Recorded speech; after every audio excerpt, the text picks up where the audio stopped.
When a British colleague says, "That's interesting," there's a good chance they don't agree with you.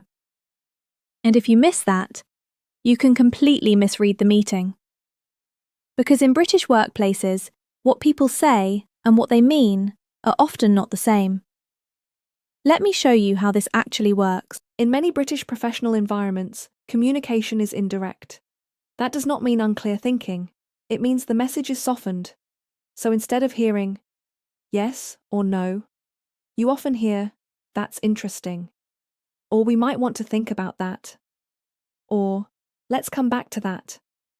And each of these phrases carries meaning beyond the words themselves. Here's a simple scenario examining the phrase, "That's interesting." You present an idea in a meeting. The response is, "That's interesting."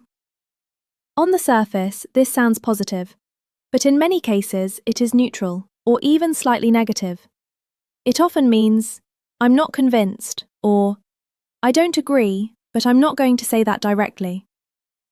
The key mistake is assuming approval, because if you do, you may move forward without real support. British communication often prioritizes politeness, professional relationships, maintaining a calm atmosphere. So disagreement is softened, not removed, just expressed differently.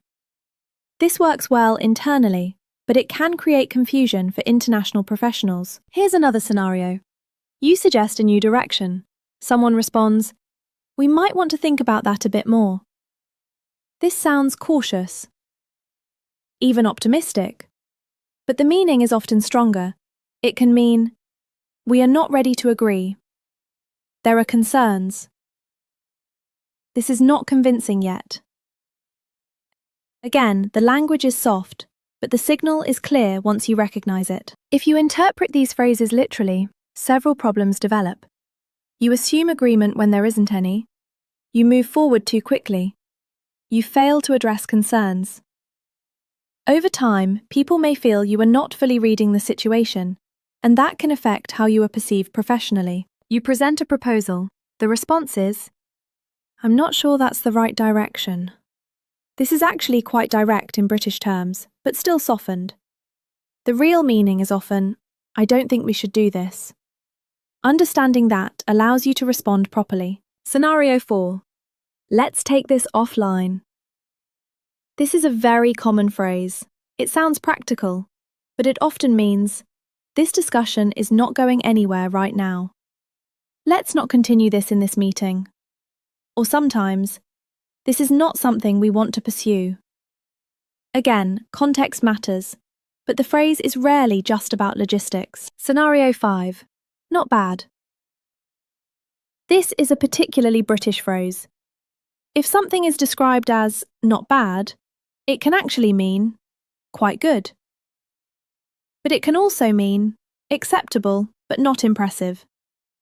The tone is important here, and without recognizing that, it can easily be misunderstood. In more direct communication cultures, such as the US, feedback is often clearer. You are more likely to hear, "I don't agree with that." In the UK, the same idea may be expressed as, "I'm not entirely convinced." The meaning is similar, but the delivery is softer. Understanding this difference is extremely valuable in global business. Once you recognize these patterns, you can respond more effectively. Instead of assuming agreement, you clarify. For example, "Would it be helpful to explore any concerns?" Or, "Is there anything here that needs to be adjusted?" This invites a more direct discussion, without creating tension. Listen for 3 things: lack of clear agreement, softening language, hesitation. If these are present, there is usually an underlying concern, and your role is to surface it professionally. Experienced professionals do this naturally. They do not just listen to words, they listen for meaning. They recognize patterns, and they respond accordingly. That is why they navigate meetings more effectively. Understanding British workplace communication is not about changing how you speak.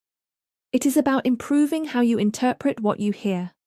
Once you understand the patterns, everything becomes clearer, and your ability to respond improves significantly. What is said in a meeting is only part of the communication. How it is said and what is implied matters just as much.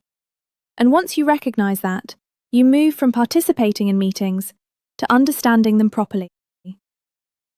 In the next video, we'll look at how to speak clearly and confidently under pressure. Bye for now.